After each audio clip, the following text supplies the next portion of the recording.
welcome to the Gym Owners Fitness Business Podcast, proudly supported and sponsored by Ignite Fitness Business Events and their sponsors. Today, I'm speaking to Brendan James from Boutique Fitness Studios.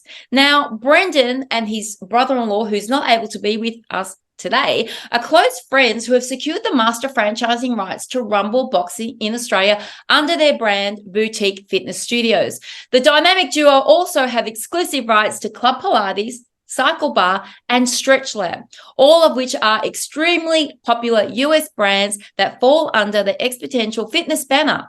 Now, I'm really looking forward to having a chat with Brendan because I am a great fan of Rumble Boxing. It is a phenomenal product, so do jump on the line and have a look at it. But for now, welcome to the show, Brendan. Thank you very much, Mel. I'm happy to be here. And it's great to have you on board. I've been wanting to do this for quite some time. So let's get this podcast underway. Can you just start right back in the very, very early days? How did you guys get together and produce such an amazing brand of products that are available to those that are looking at opening up their own businesses? Yeah, it's a really interesting story. So obviously you touched on, Matt and myself, Matt, my brother-in-law, we've been, really good mates since we were, 16, 17 years old. So it's been a friendship that's lasted a long time. I went down a different path initially. I was a high-frequency options trader, and I did that for 15 odd years. And Matt was involved in various businesses. We both spent a considerable amount of time independently in the US, and we'd seen these brands. And also both of us independently have franchising in our blood. Both parents on either side of our families had been involved at both the franchisee and the franchisor level in different industries, both in the retail industry with Matt around bikes, and my parents were involved in sort of the card and gifts business industry. So ultimately, that was in our blood. I retired out of my previous job and moved to the Sunshine Coast and started reflecting a little bit about what I wanted to do with that next stage in my life.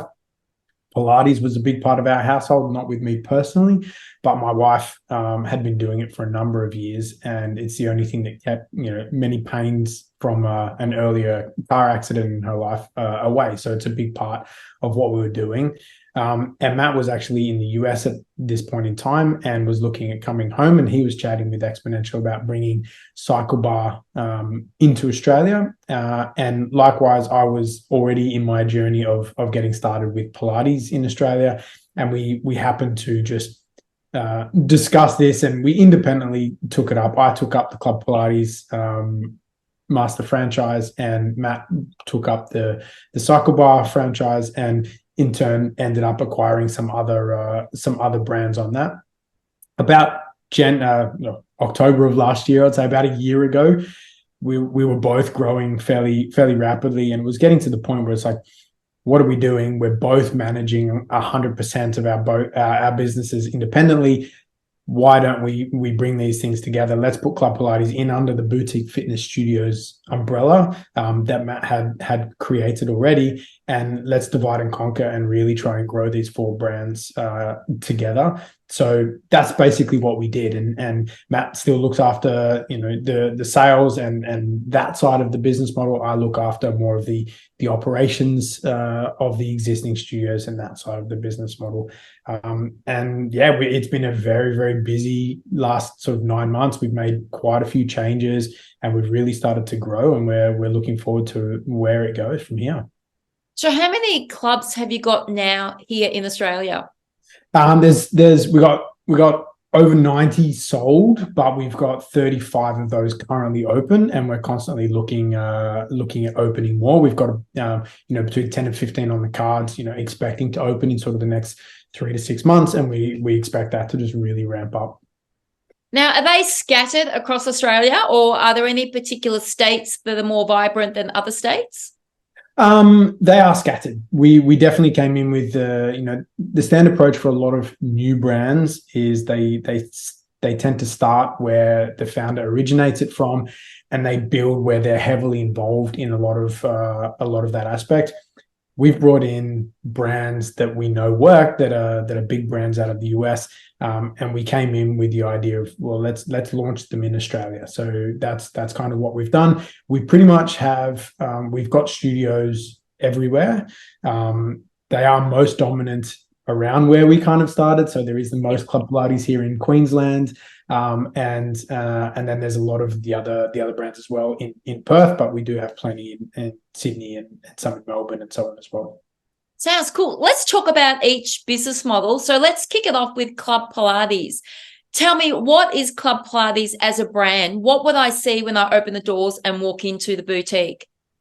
So Club Pilates, like everybody knows, Pilates is fairly flooded in the industry at the moment. There is a lot of Pilates around. Club Pilates is the biggest globally. We're in over 12 countries now, and there is over 1,000 locations. So there's definitely a lot of them. The big difference with Club Pilates is that we like to say we're for everybody and everybody. So the idea is that it doesn't matter who you are. It doesn't matter what body type you are. It doesn't matter your age or abilities. Anybody can come in and do Pilates at Club Pilates and can do it safely. We also have a much wider range of equipment than what you get in most smaller boutique fitness studios. We have not just the reformers, which is fairly common, but we've got from reformers with springboards on the wall, wonder chairs.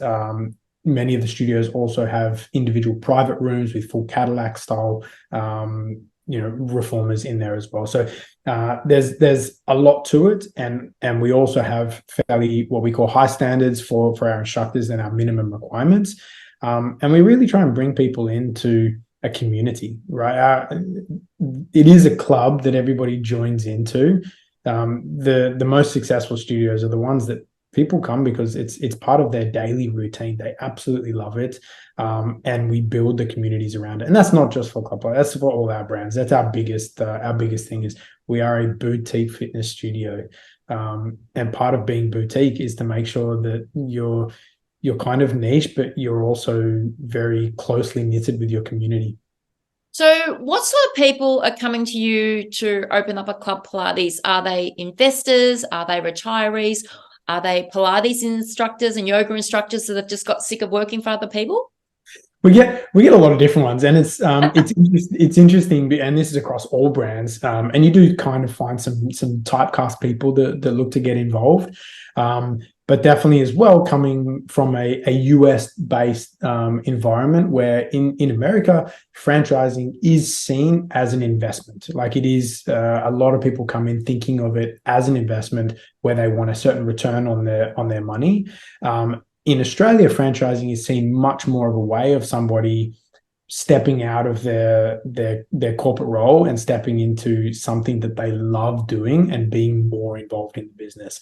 So we got the best of both worlds, where we've got a model that we know works with that absentee or semi-absentee investor style, where you put in a manager and they run your business for you, right down to the people that are, boxing or Pilates aficionados, and they just love the brand and they love the modality, and they're sick of working for other people and they want to come in, they want to run their business, and that's their goal in life, and they absolutely love it.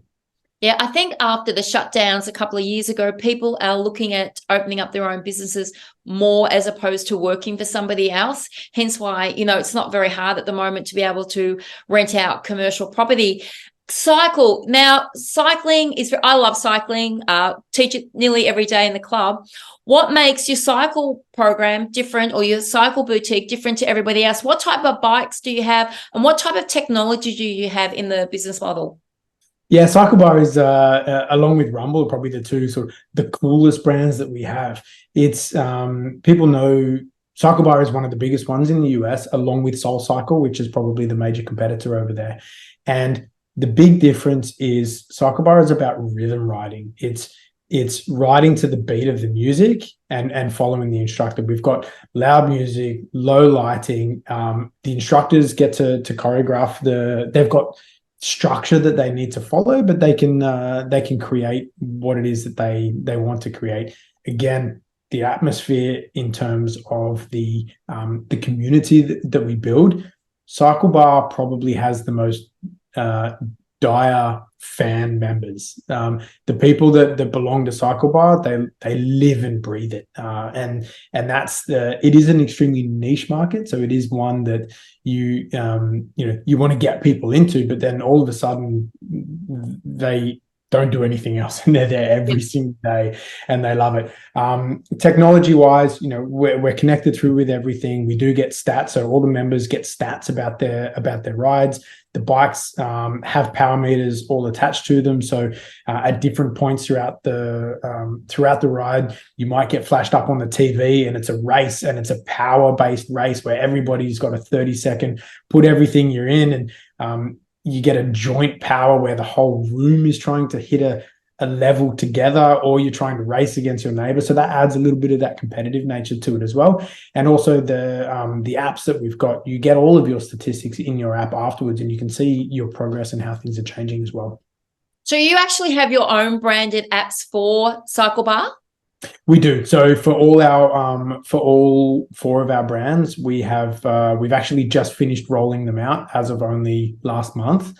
So Xponential designed and built their own in-house app program, and we have just finished converting that over and launching that in the Australian market. It works really well with our booking system, but it also makes it a lot nicer with the user interface for our members. They get to see how many classes they've come to. We can put challenges on that app that people can log into their challenges. They get to see the schedules and the instructors and so on. So it's really made a big difference for us. I think having an app in your club for your program, especially for cycling, it's great. And as you said, the things that flash up on the projector on the TVs and everybody gets competitive. I love it. It's just like everyone goes off, the music's loud, the lights are flashing. Yeah, it's a really great atmosphere. And I love cycling. StretchLab. Now, this is a very unique product, and I haven't seen anything like it at all across Australia at all, not even nowhere. I haven't seen anything like it at all. And I think it's a really good product where people are at now in life. They're more relaxed. They're wanting to do things, like meditation, as you said before, Pilates. And StretchLab sort of taps into the end of all of that in terms of well-being. Tell me a little bit about that product. StretchLab is the fastest growing brand out of all the Xponential brands. There's 10 of them in the US, and it's definitely the fastest growing brand that we've got happening here. It does fall somewhere sort of halfway between fitness and wellness is probably the best way to put it. Everybody for decades has known stretching is good for you. We all know that, but how many people actually go and do their stretching? You might do it for a day, 2 days. Nobody does it. So what we have is it's one-on-one assisted stretching where you come in. We've got a system called MAPS that will take a postural assessment, and then the flexologist will have a discussion with you as well, where they'll go through, any pains, aches, pains, niggles. What do you do? What's your fitness regime like? What do you do for work? To understand who you are and what they need to be working on. And then they'll work with you and do a lot of P&F stretching. They will also work to give you some homework at times as well, where you can go away and work on it. We try and get people to come in at least once, if not twice a week, for 25 or 50 minutes. And we prefer the 50-minute stretches because you really get a big difference. And we ask people to try and commit to like a 3-month stint. It's like, we know people come and go, and we know that, but we're not a matter of hey, come in and get a massage and you'll leave feeling better. You come in and get stretched and you do leave feeling better. But if you do it once a month, nothing's going to change. Like, the goal is we want to increase flexibility and mobility and reduce aches and pains. And the people that have stuck with it and come on a regular basis for that period of time, they don't really want to leave because they know how much better they feel now. Getting up off the ground, getting up in the morning. And we got people from elite athletes through to elderly people that are just sick of struggling to get out of bed every morning. And everybody, no matter what your walk of life, can see a benefit from stretching. So who is the ideal franchisee for StretchLab? I mean, is it the athlete or is it the physiotherapist looking at doing something different? And what type of qualifications do they need? As a business owner in any of our businesses, you don't need qualifications, right? Anybody can own and run a business. We have the expertise and the knowledge and the experience as the franchisor to impart that wisdom and help guide and help you follow the bouncing ball through the process on how to set up your business and what it is. It's their business to run. We don't run anybody's business for them, but you at least know that you've got somebody here that's going to be answering questions and doing things like that. So you don't have to have a business-based background. We've got plenty that do, and we've got plenty that don't. We also have some people from, let's say, the chiropractic and physiotherapist style background that see this as a really emerging market, and they want to get in before the territories sell out, and those territories are selling out. Like they're disappearing quite quickly. So we're getting lots of people coming in and trying to pick those up because they can see the market is changing. But then again, we also have just some standard people that they just wanted to own a business, and StretchLab, out of the four that we have, is the one that resonates the most with them. It's also the cheapest entry point out of all of our brands. The fit outs are a little bit less. You don't have as much equipment required, so that kind of draws some people into that brand as well. But really, anybody can do it. So really, allied health professionals that perhaps are looking for secondary or passive income, StretchLab would be a great opportunity for them to open it up in their hometown, perhaps, next door or just around the corner from their physical business that they may have now. And then you will set them up, obviously give them the business training, you'll help them employ staff, and then you'll train the staff up to run StretchLab perhaps whilst they're at their main business. Yeah, absolutely. We do. We absolutely have the ability, and we do provide training. We have training for the flexologists themselves. They have to go through our training program to make sure that they meet the minimum requirements. And then we assist as well on the business side of things. We do require, like the franchisees, it is their business. So we do require the franchisee needs to take ownership over that, and they need to know that, for example, if a staff member is sick, that's not our thing to solve replacing their staff member. That it's their business. If they've got a general manager, that's normally if they're not going to be in the business, we like to heavily not require, but we tell them they should have a general manager in there running that business for them with the ownership to manage it and make sure that there's no issues. Sounds great. So let's talk about Rumble. Wow, what an amazing product. Everybody knows that I love Rumble. So Brendan, take us on the journey. Why did you decide to launch Rumble in Australia, and how's it all going? Rumble was something that at the time where Rumble was acquired by Xponential in the US, both Matt and myself, we were still separate at that point in time. He had just acquired StretchLab as his second brand, and CycleBar was the first brand, obviously, and I had Club Pilates. And at that point in time, we got the notice, obviously earlier than a lot of people would, that Xponential has just acquired Rumble, and both of us at that point in time were like, oh my goodness, how do we make sure that we are the ones that get this brand? I wanted it, he wanted it. In the end, he got it, and it was something that we knew it was going to be big. It's huge in the US in terms of the style. It's the brand that is it just has such an aura around it. Everybody knows of it. And if they don't, they definitely investigate it fairly quickly, and they love the aspect of it. So once we brought it in, faster than any of the other brands, those territories started selling. Right, we didn't really have to do much in terms of getting these things going. The people were ringing off the hook, wanting to open a Rumble. So tell me, what does a studio look like? I open the doors. Describe it to me.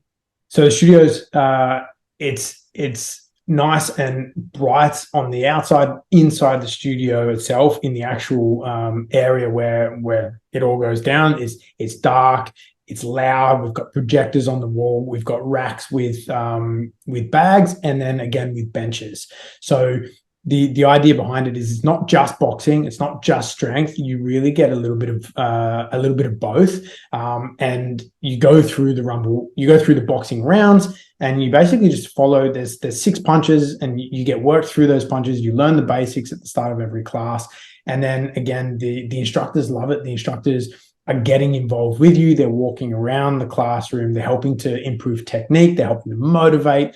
And again, the music's pumping and the atmosphere is flying. So let's talk about, well, we've spoken about all 4 brands. Let's talk about cost in terms of entry point from the lowest. You said StretchLab was the lowest in costing to get into? Yeah, StretchLab's definitely the lowest cost base to get into, and that's predominantly because StretchLab is more of a labor intensive model with the one-on-one stretching, and less involved in terms of the equipment and so on. The Rumble, Club Pilates, and StretchLab are all a fair bit more purely based around the equipment aspect, right? For Rumble, you've got all of those water bags, the benches, the racking. It's a bigger setup as well. You know, you can get into a StretchLab in 80 to 100 square meters. You might need 250 square meters to get into a Rumble. 125 odd square meters gets you into a Club Pilates. But Club Pilates probably has the most equipment, because each station has a spring wall, a reformer, a wonder chair. We've got mats, we've got rollers, we've got Bosu balls. It's like it's a lot of equipment that goes into each station, and there's 12 stations around a Club Pilates. So the fit outs are definitely more in those other 3, and the equipment is more. But again, the operation style in terms of you have a one-to-many style class structure, as opposed to StretchLab, which is a one-to-one. So programming, you've got 4 boutique models, you've got programming. Who writes the content for each of these? So a lot of the programming and stuff comes out of the US. So that's the beauty around being part of such a big brand, is there is a massive team of people that get involved in doing a lot of that stuff in the US and then bring it down. Now, in some of the brands like a Rumble, the programming is a lot more structured, and the instructors have to follow those programming, and that comes down quite regularly and is updated, all the time. The things like a Pilates is a little bit more of a, I like to say, we create the structure but not the syllabus. We teach, we have our own bridge training program that we people need to follow, and the instructors learn what they need to do to follow our program, but they have the flexibility to do the exercises that they want, as long as it ticks the boxes that we need it to. And the reason to do that is to keep it fresh, right? What we don't do is have, today we're doing video number 23. It's like we just don't have that structured same thing every Tuesday at 2:00. It's always fresh. And again, that goes across all the brands. Same with the stretching, though. Obviously, it's not, because it's a one-to-one, it's not a structure that must be followed the same for every single person. Although, again, we do have certain things that must be ticked off as part of each process. You've got 4 incredible models there. Will there be a number 5? You never know. We there's and I don't think Xponential is done as well, right? They're always on the prowl and looking. They started with Club Pilates back in 2015, and they've pretty much just been acquiring brand after brand after brand. We've got the 4 big ones outside of, so BFT is part of the Xponential network, but that was actually started here in Australia and then was acquired by Xponential. But outside of them, we've got the 4 big brands are here now. Yoga and Bar are probably the next 2 biggest ones in the Xponential network. They are fairly saturated modalities here in Australia, but you never know what else is coming down the line. So what's in store for Brendan and Matt going into 2024 and 2025? So the big thing for us is growth now. We've set our foundation. We have our models. We're a boutique brand, but we're also heavily focused on the sales aspect of our franchisees. You can have an amazing product, but if you can't get people into your studio, then there's no point having that amazing product. So we've focused a lot currently on getting that foundation work involved, getting the structures, getting the onboarding for our franchisees and the support network in place, which we now have. And our next point is to just really grow. We've got a lot sold, and we've got a decent amount open, but we're not even scratching the surface in what we want. We really want to target somewhere between that 400 and 600 studios Australia-wide across those 4 brands. And it's something that we believe is definitely doable, especially given the industry itself is probably going to double in size in the next 10 years anyway. Outside of what we're going to be providing, people are becoming more and more active. So even if everybody thinks there's already a gym on every corner, there's actually not, and very, very soon there will need to be in order to supply the demand that is growing in our country. So we want to be a big part of that. Yeah, I totally agree with you. And I think another demographic that needs to be tapped into is kids fitness. That we just don't seem to have enough suppliers producing programs for clubs to be running kids fitness programs. And I heard some stats the other day where they said that 70% of children are not active. They're not doing anything, which is a real shame. And I think that, people like yourself and myself who are in gyms and even other franchisors need to be looking at kids fitness, because I think that, yes, there's a great market for it, but we're also doing something worthwhile. Brendan, is there anything that we haven't tapped on to this afternoon that you'd like to tell our listeners? No, I think we've gone through quite a lot, which is great. And I encourage everybody to jump online to any one of the brands. If you pretty much Google us, you'll be able to find us. We're all over the place, and have a look. Whether you're interested in acquiring one of our franchises before the territories all sell out, or you want to go and try one of our studios, please jump online, check them out, and go and grab that class and jump in there. Look, as you heard Brendan say, if you're interested in looking at the models, perhaps it could be the next thing for you to do. He's got Club Pilates, CycleBar, StretchLab, and Rumble, all 4 fantastic boutique models. I've been watching them for a couple of years. The guys have done a fantastic job. They've got great systems in place. So if you're looking for a franchise business model where you want to be part of a team with great support, definitely look at Brendan and Matt, because as I said, they've got 4 very great business models there. And I'm a lover of Rumble, and if there's a second chance there, I think I'll be putting the Rumble sign up there one day. But anyway, for now, Brendan, thank you for joining me on the Gym Owners Fitness Business Podcast. It was great to speak to you. As I said to everyone earlier on in the show, Brendan is from Boutique Fitness Studios. They've got 4 fabulous brands. Please jump online and have a look at them. And Brendan, where's the best place for everybody to get in touch with you via email? Yeah, if you wanted to get in touch with me personally, you can just email me at brendan@boutiquefitnessstudios.com.au. Perfect. So there you go, guys. The future of fitness is with Boutique Fitness Studios. Thank you again to our sponsors and those that support the show. And I'll catch you all on the next episode. Thank you very much.